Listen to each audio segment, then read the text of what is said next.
मध्य पूर्व में सीरिया में युद्ध अभी तक समाप्त नहीं हुआ है और बशर अल असद के समर्थकों के साथ इस्लामिस्ट लड़ रहे हैं।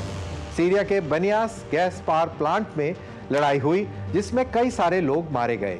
ये घटना देश के अंतरिम राष्ट्रपति अहमद अल शरा द्वारा बढ़ती सांप्रदायिक हिंसा के बीच शांति की अपील के कुछ ही घंटों बाद हुई है, जिसमें तटीय क्षेत्रों में सैकड़ों नागरिक मारे गए हैं। सीरिया की सरकारी समाचार एजेंसी सना ने रविवार को रिपोर्ट किया कि बशर अल असद के समर्थकों द्वारा किए गए हमले के बाद यह खूनी संघर्ष शुरू हुआ है।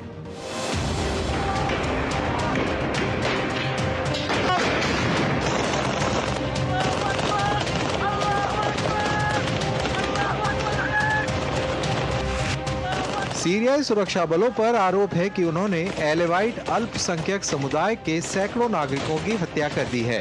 ब्रिटेन स्थित ऑब्जर्वेटरी फॉर ह्यूमन राइट्स, जो सीरिया में लड़ाई पर नजर रखता है, ने कहा कि तटीय क्षेत्रों में एलेवाइट्स को निशाना बनाकर किए गए 30 नरसंहारों में लगभग 745 नागरिक मारे गए हैं। बढ़ती हिंसा में मरने वालों की संख्या असद शासन के पतन के बाद से सबसे बड़ी हिंसा मानी जा रही है। दमिश्क के एक मस्जिद से बोलते हुए अंतरिम राष्ट्रपति ने कहा, जो कुछ वर्तमान में सीरिया में हो रहा है वो अपेक्षित चुनौतियों के अंतर्गत आता है। बशर अल असद और उनके परिवार के दशकों के दमनकारी शासन को पिछले दिसंबर में 14 साल के लंबे गृह युद्ध के बाद सत्ता से हटा दिया गया था। सीरियाई मानवाधिकार परिवेक्षकों के अनुसार पिछले 4 साल में मारे गए लड़ाकों की संख्या को मिलाकर कुल मरने वालों की संख्या 1000 से ज्यादा हो गई है। इनमें नई इस्लामिस्ट नेतृत्व वाली सरकार से जुड़े लगभग 125 लड़ाके और असद समर्थक 148 लड़ाके शामिल हैं।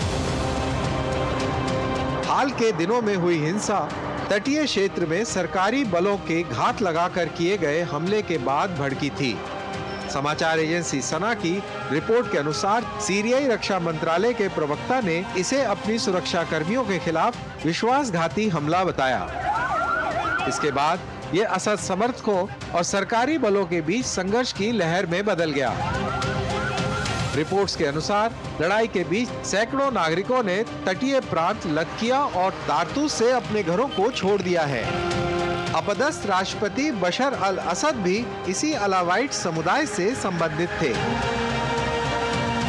अलावाइट शिया इस्लाम की एक शाखा है जो सीरिया की आबादी का 10% है, जहां बहुसंख्यक आबादी सुन्नी मुसलमानों की है। हिंसा ने अलावाइट कम्युनिटी को आतंकित कर दिया है।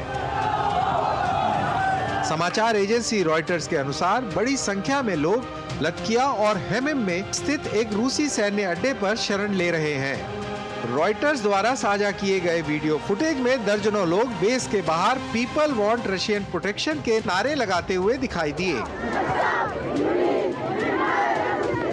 इसी बीच स्थानीय मीडिया ने रिपोर्ट किया है कि दर्जनों परिवारों ने पड़ोसी लेबनान में शरण ली है।